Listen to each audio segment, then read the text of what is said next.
ఎక్కడైనా వెళ్ళండి, చాలా వరకు మనం ఆలోచించే విషయం ఏంటంటే తెలంగాణ రాష్ట్ర వ్యాప్తంగా కూడా ప్రతి నియోజకవర్గం కూడా అభివృద్ధి బాటలో నడవాలనేది ప్రతి ఒక్కరూ కోరుకుంటారు. ఎందుకంటే వాళ్ళ నియోజకవర్గానికి సంబంధించిన ఎమ్మెల్యేలను గెలిపించేదే అక్కడ రోడ్లు కావాలనో, లేకపోతే వాటర్ కావాలనో, ఇంద్రమ్మ ఇల్లు కావాలనో, సంక్షేమ పథకాలు కావాలనో, విద్య కావాలనో, వ్యవసాయ రంగం అభివృద్ధి చెందాలనో, లేకపోతే ఉద్యోగ అవకాశాలు రావాలనో, లేకపోతే ఏదో ఒక రకంగా ఆ నియోజకవర్గ ప్రజలైతే ఎమ్మెల్యేను గెలిపించి చట్టసభలకు పంపించి అక్కడ మా గొంతుకగా వినిపించమని చెప్తారు.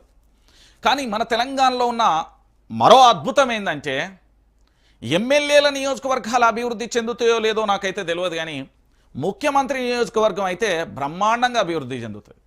ఇది వాస్తవమైన విషయం. ఎందుకంటే ఇది ఈనాటి పంచాయతీ కాదు, ఉమ్మడి ఆంధ్రప్రదేశ్ నుండి వస్తున్న పంచాయతీ. మీరు ఇప్పటికిప్పుడు నారా చంద్రబాబు నాయుడు గారి సొంత నియోజకవర్గం కానీ, పవన్ కళ్యాణ్ ప్రాతినిధ్యం వహిస్తున్న నియోజకవర్గం కానీ, గతంలో కేసీఆర్ గారు ప్రాతినిధ్యం వహించిన నియోజకవర్గం కానీ, ఇప్పుడు రేవంత్ రెడ్డి ప్రాతినిధ్యం వహిస్తున్న నియోజకవర్గం కానీ, అంతకు ముందుకు సంబంధించిన ఎన్టీఆర్కు సంబంధించిన నియోజకవర్గాలు కానీ, ఈ నియోజకవర్గాలను ఒకసారి చూడండి. ఒకసారి ఒక నియోజకవర్గం నుండి ముఖ్యమంత్రి కనుక అయితే ఆ నియోజకవర్గ రూపురేఖలు ఏ స్థాయిలో మారుతాయో అక్కడ పూర్తి స్థాయిలో భూసేకరణ కూడా అదే పంచాయతీలు తారాస్థాయిలో చేరుతాయి. ఎందుకంటే సొంత వ్యాపారాలు కూడా పూర్తి స్థాయిలో లాభాలు చేకూర్చుకునేందుకు చేసుకోవాలి కదా. అధికారం ఉన్నప్పుడే, దీపం ఉన్నప్పుడే ఇల్లు చక్కదిద్దుకోవాలంటారు. అధికారం ఉన్నప్పుడే మన మంత్రులు కానీ, ఎమ్మెల్యేలు కానీ, ముఖ్యమంత్రి కానీ అదే పనిచేస్తారు. అయితే ఇప్పుడు జరిగిన విషయం ఏంది, ఈ స్టోరీ అంతే ఎందుకు చెప్పినా అంటే, మన కొడంగల్ నియోజకవర్గం అంటే రాష్ట్ర ముఖ్యమంత్రి యనుమల రేవంత్ రెడ్డి గారి సొంత నియోజకవర్గానికి సంబంధించి ఇప్పటికే అక్కడ లగచర్లకు సంబంధించిన పంచాయతీ తారాస్థాయికి చేరింది. అది జాతీయ స్థాయిలో పెను వివాదంగా మారిపోయిన పరిస్థితి అని పారిశ్రామిక కారిడార్ అన్నారు, లేకపోతే ఇతరత్ర రకరకాల పేరు పెట్టిలు. ఫైనల్గా ఆ పంచాయతీ అయితే స్టేలో ఉన్న పరిస్థితి కనబడుతుంది. అక్కడ రైతులకు సంబంధించి జరిగింది ఈ పంచాయతీ మనం చూసాం. ఇప్పుడు ముఖ్యమంత్రి గారు నిన్న కొడంగల్ నియోజకవర్గానికి వెళ్ళిన తర్వాత ముఖ్యమంత్రి గారు ఏం మాట్లాడారు అనేది కూడా మనకు చాలా అవసరం. ఎందుకంటే ముఖ్యమంత్రి తన సొంత నియోజకవర్గంలో మాట్లాడే ప్రతి మాట కూడా ఇది తెలంగాణ రాష్ట్రంలో ఉన్న ఇతర నియోజకవర్గాలలో ప్రభావం చూపే అవకాశం కూడా ఎక్కువ కనబడుతుంది. మరి ఆ విధంగానే కొనసాగిందా లేదా అనేది ఒకసారి ఇక్కడ చూద్దాం. కొడంగల్కు ఎన్ని పైసలైనా ఇస్తా, ఒక్క సంతకంతో అన్నీ వస్తాయి, ఎవరిని వెళ్ళి అడగాల్సిన పని లేదు, చిట్టి రాసిస్తే నేనే అన్ని పూర్తి చేయిస్తా, కొడంగల్లో ఇఫ్తార్ విందులో పాల్గొన్న సీఎం రేవంత్ అంటూ కూడా చూస్తున్న పరిస్థితి కనబడుతుంది. ఒకసారి చూద్దాం.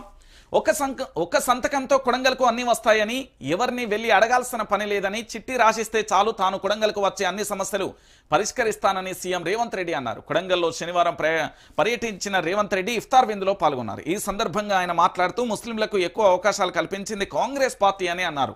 కొడంగల్లో ముస్లింలకు అభివృద్ధికి ఎమ్మెల్యే నిధుల నుంచి 25% మంజూరు చేశామని కూడా ప్రకటించారు. ప్రస్తుతం 10,000 కోట్లతో కొడంగల్లో అభివృద్ధి పనులు జరుగుతున్నాయని, మరో 10,000 కోట్లతో మరింత అభివృద్ధి చేస్తానని చెప్పారు. తన దగ్గరకు వచ్చిన ప్రతి ఒక్కరికి సాయం చేశానని, కానీ తాను పైసా కూడా ఎవరిని అడగలేదని అన్నారు అంటూ కూడా ముఖ్యమంత్రి గారి స్టేట్మెంట్ అండి. ఇది రాష్ట్ర ముఖ్యమంత్రి యనుమల రేవంత్ రెడ్డి గారి స్టేట్మెంట్. ఈ స్టేట్మెంట్ ఏంటి అంటే, నేను ఎవరిని పైసలు అడగాల్సిన అవసరం లేదు. ఎట్లా అడుగుతారు? అడగాల్సిన అవసరం లేదు. ఇప్పుడు మన భాషలో చెప్పుకోవాలంటే తెలంగాణ అనేది ఒక రాజ్యం అయితే ఆయన రాజు అయిపోయాడు. ఆర్థిక శాఖ మంత్రిని అడగాల్సిన అవసరం లేదు, ఎవరిని అడగాల్సిన లేదు. ఏంది అంటే చిట్టి రాసిస్తే పలానా ముఖ్యమంత్రి నియోజకవర్గానికి నిధులు కావాలి అంటే అక్కడ ఉన్న అధికారులు ఎంబటే కూడా దాన్ని ఏంది మొత్తం ప్రిపేర్ చేస్తారు, ఫైల్ తీసుకుపోయి అక్కడ పెడతారు, సంతకం పెట్టంగానే వచ్చేస్తాయి. ఎందుకంటే ముఖ్యమంత్రి కదా.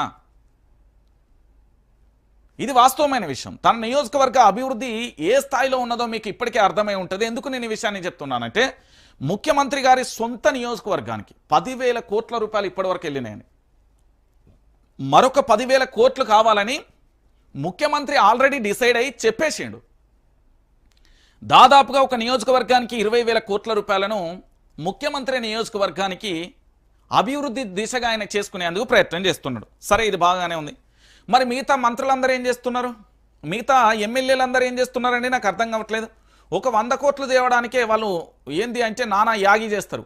నేను 100 కోట్లు తెచ్చినా మన నియోజకవర్గానికి 10 కోట్లు తెచ్చినా, మన నియోజకవర్గానికి 5 కోట్లు తెచ్చినా అంటారు.